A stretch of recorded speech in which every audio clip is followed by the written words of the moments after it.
जय यीशु। आज का दिन हमारे उत्तर पूर्व क्षेत्र विशेषकर अरुणाचल प्रदेश के लिए बहुत ही दुख का दिन है। हमारे साथ अरुणाचल प्रदेश के बिशप स्वामी जी हैं। आइए हम उनसे प्रेम भाई के कार्य के बारे में सुनते हैं।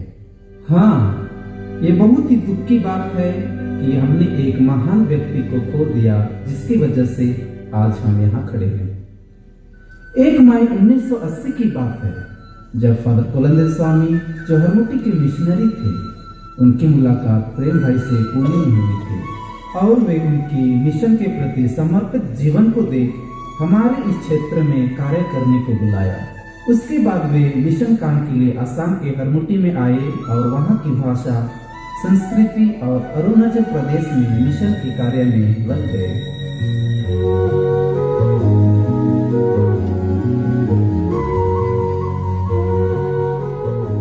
अरे देखो, ब्रदर जी आ रहे हैं। जय यीशु ब्रदर जी। जय यीशु बच्चों, आप लोग कैसे हैं? बहुत अच्छे हैं। कल ही हमारे माता पिता आपको बुलाने के लिए बोल रहे थे और आज आप आ गए। अच्छा, चलिए चलते हैं। मम्मी मम्मी देखिए तो कौन आया है। ये हैं हमारे ब्रदर प्रेम भाई। जय यीशु आप सबको। जय यीशु ब्रदर जी। आप लोग कैसे हैं? हम लोग ठीक हैं। आइए बैठिए। ब्रदर जी, आपका बहुत बहुत धन्यवाद आने के लिए। आपने हमारे बच्चों को बहुत अच्छी शिक्षा दी है। हमें भी यीशु के बारे में सिखाइए। हाँ बिल्कुल, तो सुनिए। यीशु ख्रिस्त बहुत ही साधारण थे।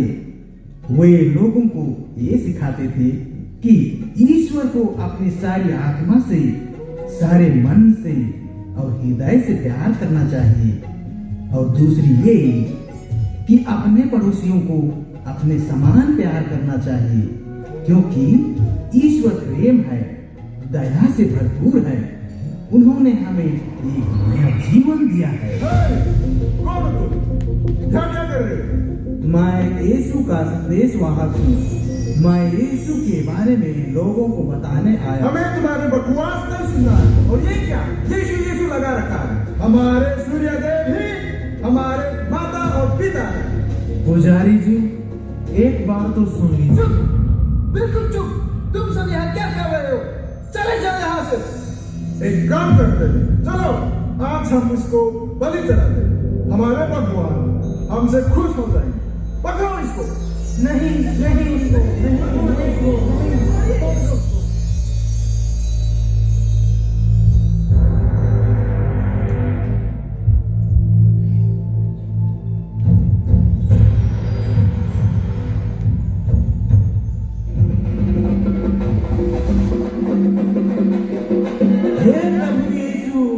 तू ही हमारा उद्धार करता है। आपकी ही महिमा प्रकट हो। रुको, उसको छूना मत। वो सचमुच में ईश्वर का संदेश वाहक है। ये सचमुच में संत है। जाने दो उसको।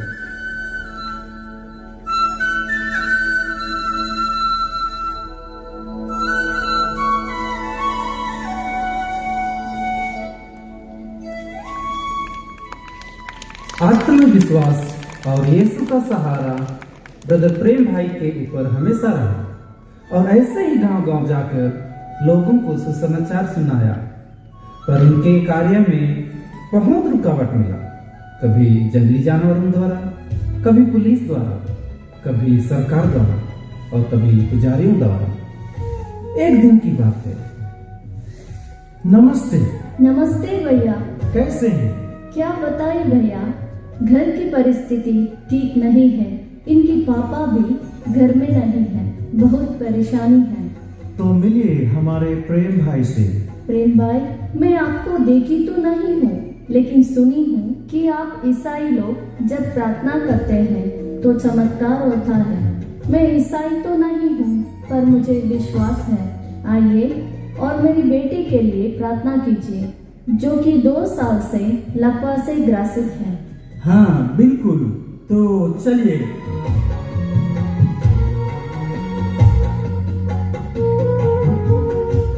देखिए, मैं अपने से कुछ भी नहीं करता हूँ। जो कुछ भी है सब प्रभु यीशु करते हैं। क्या आप विश्वास करते हैं कि यीशु आपकी बेटी को चंगा कर देगा? तो चलिए हम प्रार्थना करें। हे सर्वशक्तिमान दयालु ईश्वर, तूने अपने शब्द मात्र से समस्त सृष्टि की रचना की। मैं आपसे प्रार्थना करता हूँ कि आप अपने पवित्र शक्ति से इस बेटी को चंगाई प्रदान कर और अपनी महिमा प्रकट कर।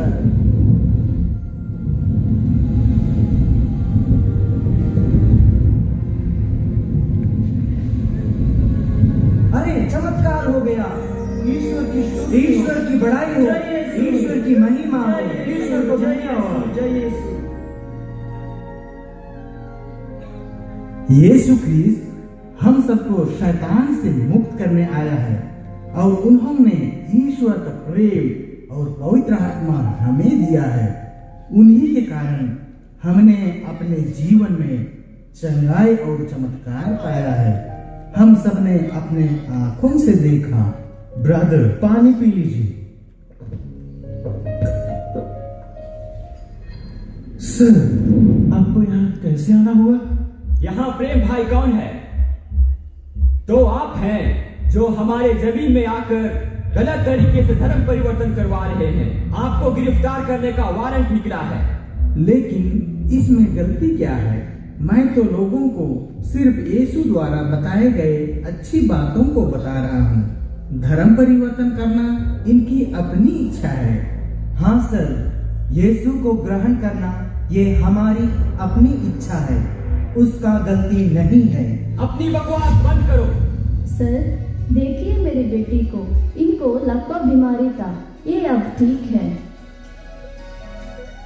अरे हाँ, ये तो 2 साल से बीमार थी ना।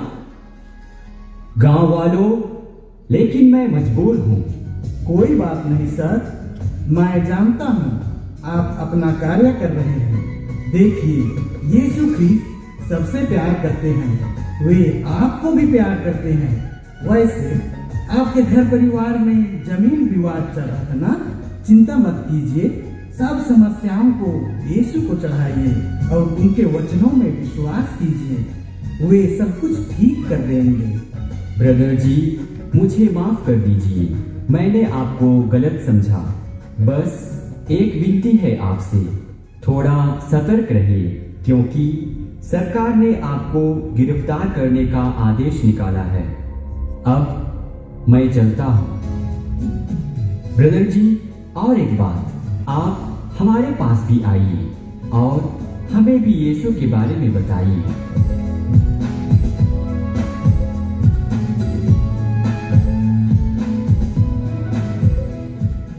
ऐसे ही बहुत लोगों ने यीशु को स्वीकार किया और लगभग 60,000 किलोमीटर खाली पैर चलने के बाद और 125 चर्च बनवाने के बाद ईटानगर और म्याओ धर्म प्रांत की स्थापना हुई और 2006 में नए बिशप का अभिषेक हुआ।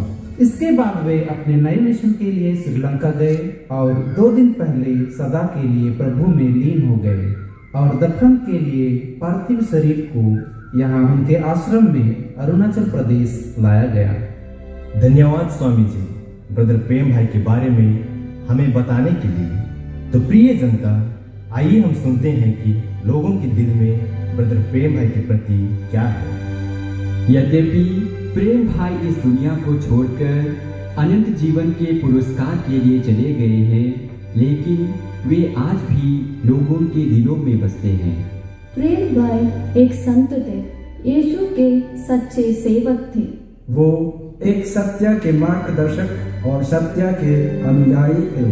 वे एक धार्मिक, समर्पित और साहसी धर्म गुरु थे। वे गरीबों, दुखियों और बीमारों के साथी थे।